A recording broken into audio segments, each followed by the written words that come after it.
Hi everybody. The question of the day today that caregivers are asking is, how can I be likable when there are so many things in caregiving that I don't like and so many people that I don't like to deal with? I'm Pamela D. Wilson. My website is PamelaDWilson.com. On my website, helpful information for caregivers and aging adults and corporations who may not yet be supporting caregivers in the workplace. Let's answer this question in the caregiving chat of today. How do I be likable? Let's start with the idea of the benefits of being likable and positive. How many of you have people in your life, friends, acquaintances, and you look at them and you think, oh, I just love them. They are so likable. And maybe you wish that you could be a little more like that, but you think that you can't because maybe you're not as outgoing or sociable.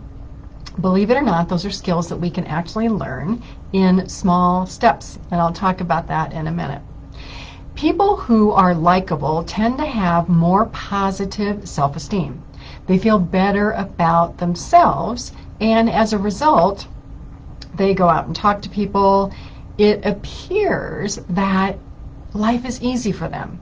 It appears that they get things done just so easily. And then others of us may look at ourselves and say, I struggle. I can't get this done. And John or Mary, wow, it's so easy for them. I can't do that. Part of being likable is to realize the impact of being positive versus being negative. When we're positive about life and about things, we can solve problems easier.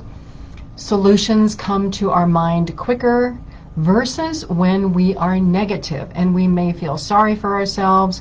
Our minds are shut to new ideas. Our brains can get overwhelmed and we can't think of one more thing. A big benefit of being likable, especially as a caregiver, is that you get better care for yourself in the healthcare system. You can also get better care for your elderly parents. In this video post, there is a link to a radio show podcast called How to Advocate for Care in Nursing Homes. As you can imagine, a nursing home is probably one of the places that people don't like. Who wants to go live in a nursing home? I don't see a line of people out the door saying, me, I want to go live in a nursing home. Same thing with dentists. How many people like going to the dentist? Not. So how do we make those situations likable, and how do we make our interactions likable in situations that we don't like and with people that we may not like or we may find difficult?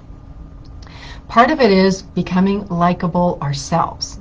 Simple things like being polite, courteous, saying thank you, becoming empathetic to understand, for example, what it's like to work in a nursing home. How many of you would like to do that?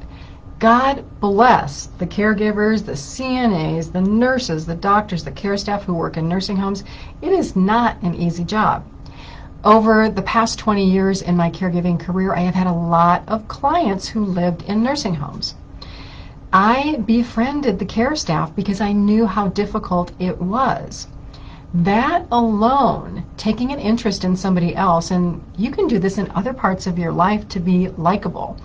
Because what also happens to caregivers is sometimes you become isolated from everybody else because you're doing so much in the caregiving realm that you forget the importance of maintaining friendships or making new friends, which may seem like a whole lot of work, but the long-term social benefits are there. People who have friends, people who are more social, have fewer health problems, they live longer, they're happier, they're more optimistic. When we think about it, being likable is a pretty cool thing, and we can all do that. We can all take steps to do that. So part of being likable is not to complain. It's not to be negative. It's not to feel sorry for ourselves.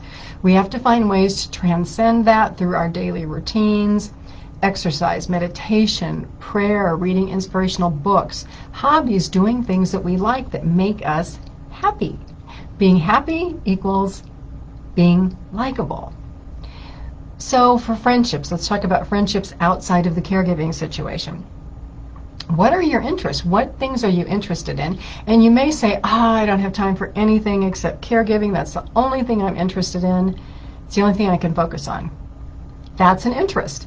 Make friends with other caregivers who understand. I have an online caregiving support group. It is called the Caregiving Trap. It is here on Facebook. All you have to do is raise your hand, click the button, and ask to join. And you're in with a lot of other nice caregivers. There are also local caregiving support groups.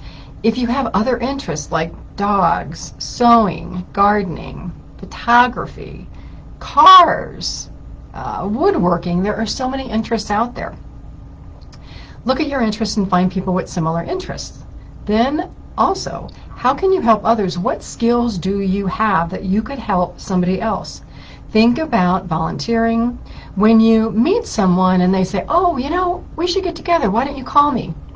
Accept the invitation. Take the step.